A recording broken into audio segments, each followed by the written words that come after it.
Hey guys, it's Dr. Sean, and we're doing part 3 of our anatomy class. We're going to be doing more on bones. Actually, I'll put it back here like this. There we go. Bones like this. See?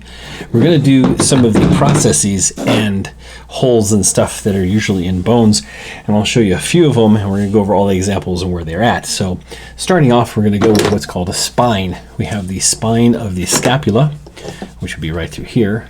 Okay, the spine is like a sharp, slender ridge, basically. This is a scapula. This is a right scapula.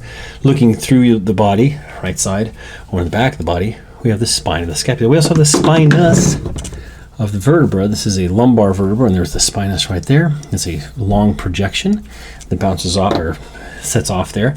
We have condyles. Condyles are a knuckle-like connector,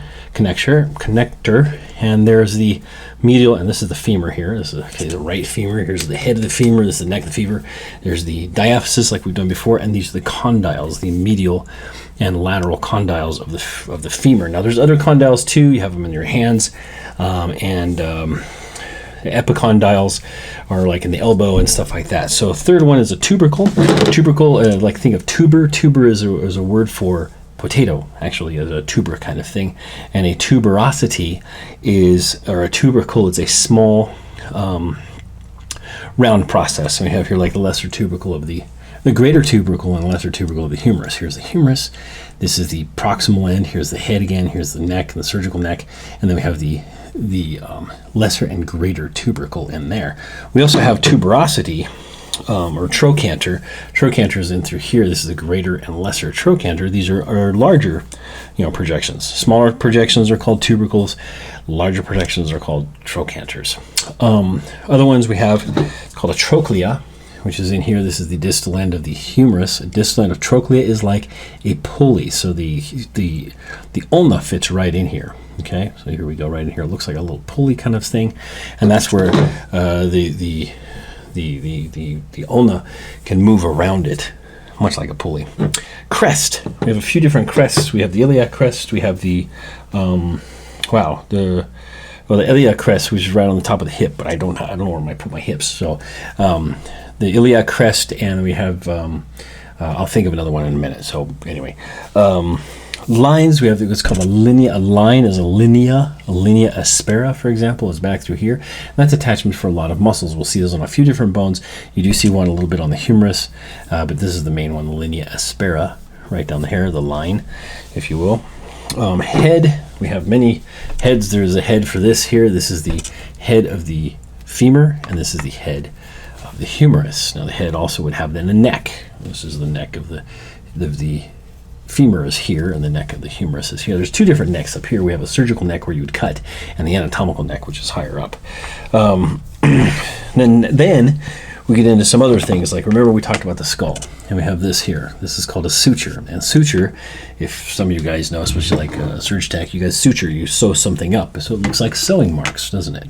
Okay, and that's a connector of two bones very close together. Very narrow connection in there. The foramen, big foramens, foramina actually is foramen is one and foramina is multiple. The foramen magnum, the big one, and this is where stuff goes through. Okay, it's not deep. Okay, it goes right through. Now the next one too is meatus, like external auditory meatus. Right there is a tube that goes in and through. So it's a longer tube that goes through there. A canal, same thing. Your canal, your meatus. It depends on how you're doing that. Sinuses and antrum are up inside here. Sinuses are open spaces inside the bone. It's a large open space. So like a cavity is bigger than a sinus, but we have cavities and sinuses in the skull mostly. And then the last one is sulcus. Or groove. Oh, it was sulcus or groove. It's a groove right here. Okay, intertubercular, so between the tubercles, sulcus on the humerus. Okay, so there you go. There's our 5 minutes. We had spine. We know some examples of the spine. Spine is a narrow ridge or a pointy bit. Condyles, like a knuckle, an articulation where two bones meet together to slide. Usually they're always covered in the most common kind of cartilage, which is, where is it? Right there. Hyaline cartilage. Okay. Next one is Tubercle is like a little teeny potato. Think of like a tuber. There they go. There's a greater and lesser tubercles in through here. You have a tuberosities, the greater and lesser tuberosities of the femur, if you will. The crest, we have the iliac crest. I'm trying to think of the other crest. I can't think of it right now off the top of my head. We have the linea aspera, among other lines that you will have. Like in front of the shin, we have a line there as well. The head up here on the ends of the bones, usually the most proximal end is called the head, or the most superior end is called the head.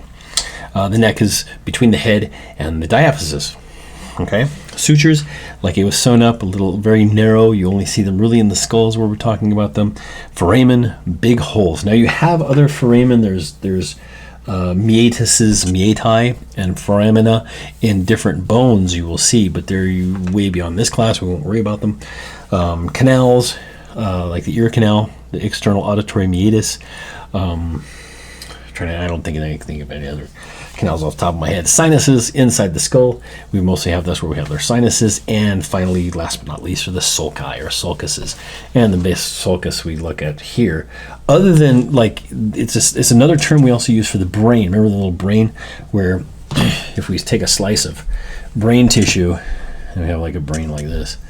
Right here is one side of the brain. We do the one side of the brain here, and the other side of the brain here, looking right at it. Right, you have these little areas that come in like this. These are called the sulcus, and this is the gyrus. So the sulcus, like this. Sulcus, gyrus.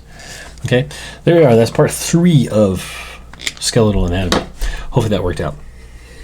Do your homework, and we'll see you guys on Wednesday, or we'll see you later, or whatever, and go from there. So this is part 3. I don't think there's going to be a part 4. Well, I'll check. Bye.